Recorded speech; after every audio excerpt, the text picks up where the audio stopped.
What is up? Welcome to Shark Jets. I'm Skidvis. In my last video, I showed you how to create a random map using Houdini and Unity. In this video, I'm going to show you how to create a specific map. What if you don't want it to be random? So we're going to go ahead and draw a map in Photoshop and then turn that into a Unity map using Houdini. We will also cover how to enable collisions, because last time our character fell through the floor and it's real simple to fix that, so we'll cover that too. But before we do, please make sure to like and subscribe. Alright, we've covered that. Let's get started. Alright, so once again we find ourselves in Photoshop just like last time. And so before we drew a random pattern, not a random pattern, but a pattern that our level was going to be based on, I'm going to go ahead and do that again. In this case, I have a 50 by 50 pixel image. There's nothing in it. It's very tiny. I have it zoomed up to 1200%, but it's a tiny 50 by 50 grid or image. And we're just going to go ahead and draw something in here to use as our map. Okay, so you get that. It says bark there, and it points to a dog, and I'll just connect this side as well. All right, so now I'll go ahead and export this again. Great. Now we're ready to hop into Houdini. So let's go into that. And just like we did last time, we need to create a initial geometry, so I'll do that. And then we need to jump into this. And just like before, we need the WFC initialize grid. So we'll type in WFC, find that initialize grid, and dump that anywhere here. Move this out of the way. And right off the bat, we have a 20 by 20 grid. We'll go ahead and go to From Texture and find the image that we just saved to our desktop called Puppy. And here's the issue we're going to get. It's backwards. So that's something you got to compensate for in Photoshop or your art program. So we'll go back into Photoshop and just do a flip horizontal to make it backwards here, and we'll export it again. Call it puppy flip. Great. So now we'll pick the flipped one, and it'll be the right way here in Houdini. So again, like last time, we will take and get the Wang Decoder. So type in Wang, find a decoder, pop that in there, stretch that over, bam. Okay, now we see nothing. We also need the Wang samples, so we'll bring that in as well, Wang sample, and drop that there. And we will bring in a copy to points, just like last time, bam. And just bring those two together, and just like that, we have everything thrown on every tile. So why is it doing that? We did not do the piece attribute like we did last time, so we'll type in name here, and we get something. Oh yeah, as you can see, it's pretty mangled up, right? And that's because the Wang Tiles decoder, like I mentioned last time, it needs to match the resolution of your grid. So in this case, the resolution of the grid, which would be the image, is 50 by 50. So we need to go into our Wang Tiles decoder and change this from 20 to 20 to 50 to 50. And there we go. Now we have our dog, and it says bark, and that's great. Now, one thing I want to do, want to make sure to go to copy to points, and make this pack an instance like we talked about last time. That way we're not creating too many geometry items.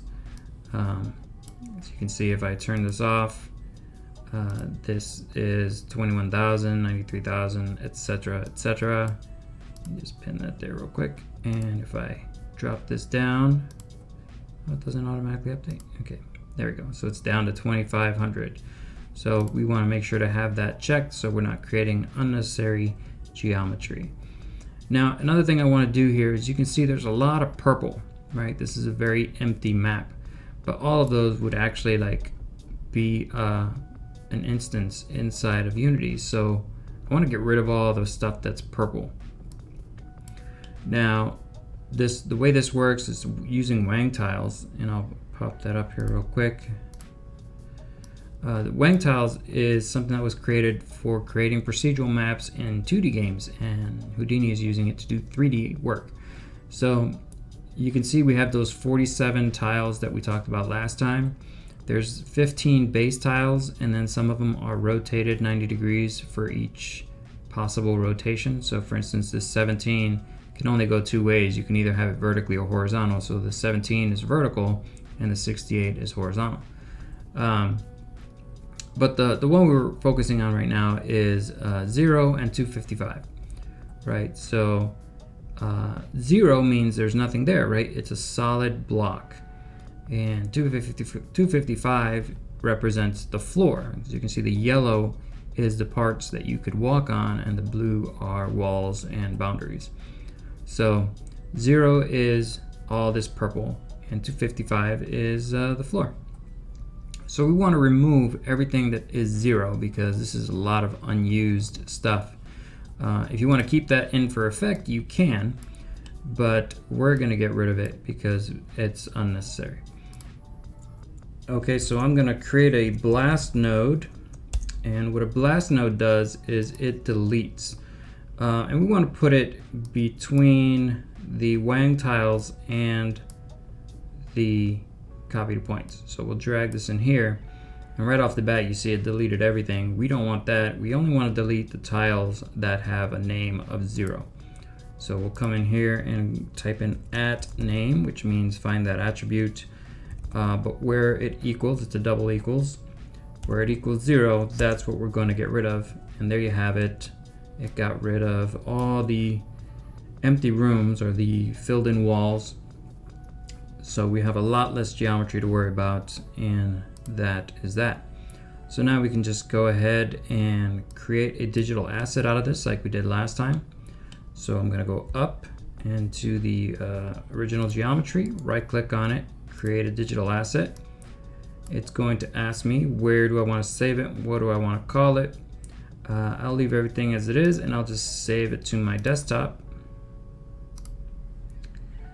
and hit accept, and we'll get the window here that asks us to destroy some stuff we're not using, so we'll destroy that.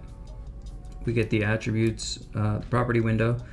We're not going to do anything with that right now, and we will just accept this, and we're done. You can see the little padlock that lets us know that this is now a digital asset.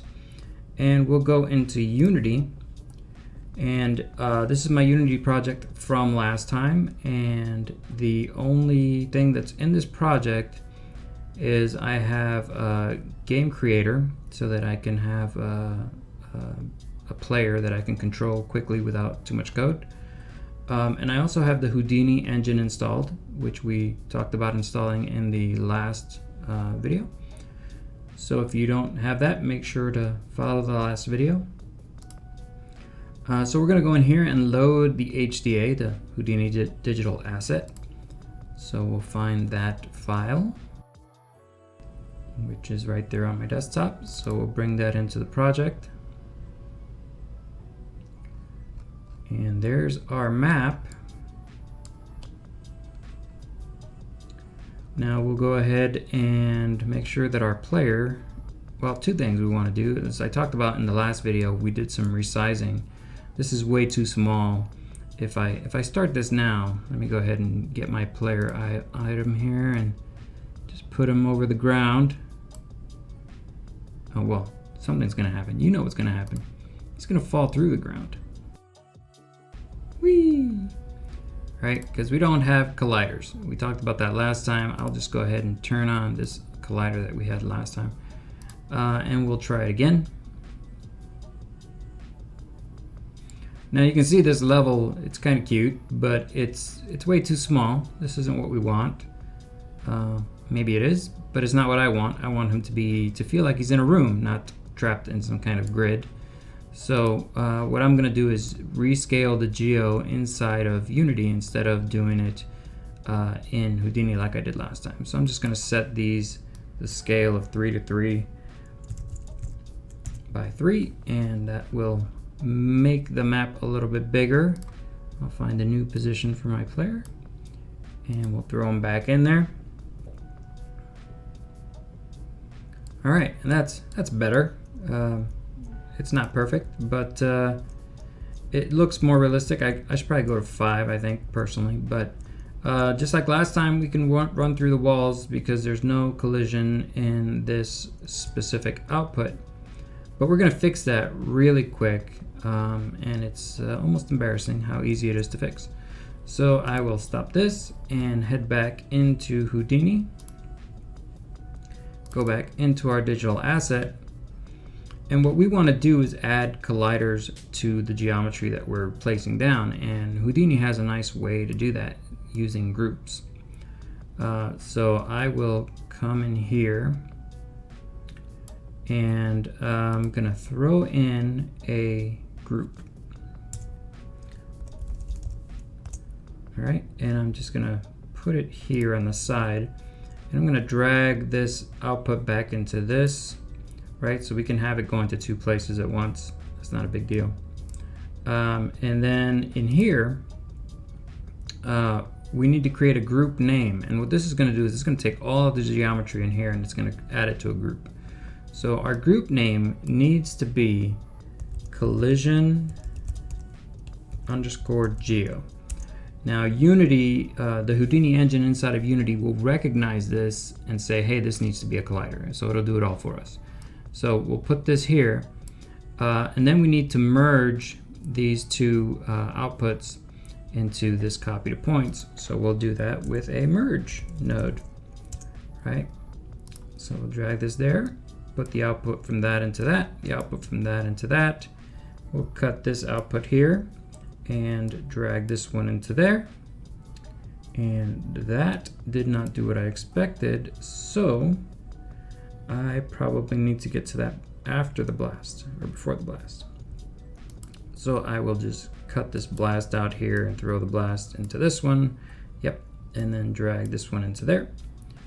So all right, so we've got the output from the Wang sampler into the merge and the output from the group into the merge, and then we delete the tiles we don't need, and then we send that out. So now that we've got that, we can go ahead and save our asset. And assuming that Houdini knows where my asset actually is, I can rebuild this. And there you go, you see everything has colliders now. So if I disable my collider plane that I created before, I can go ahead and hit play again. And as you can see, we now run into walls, we don't fall through the floor, everything is as it should be.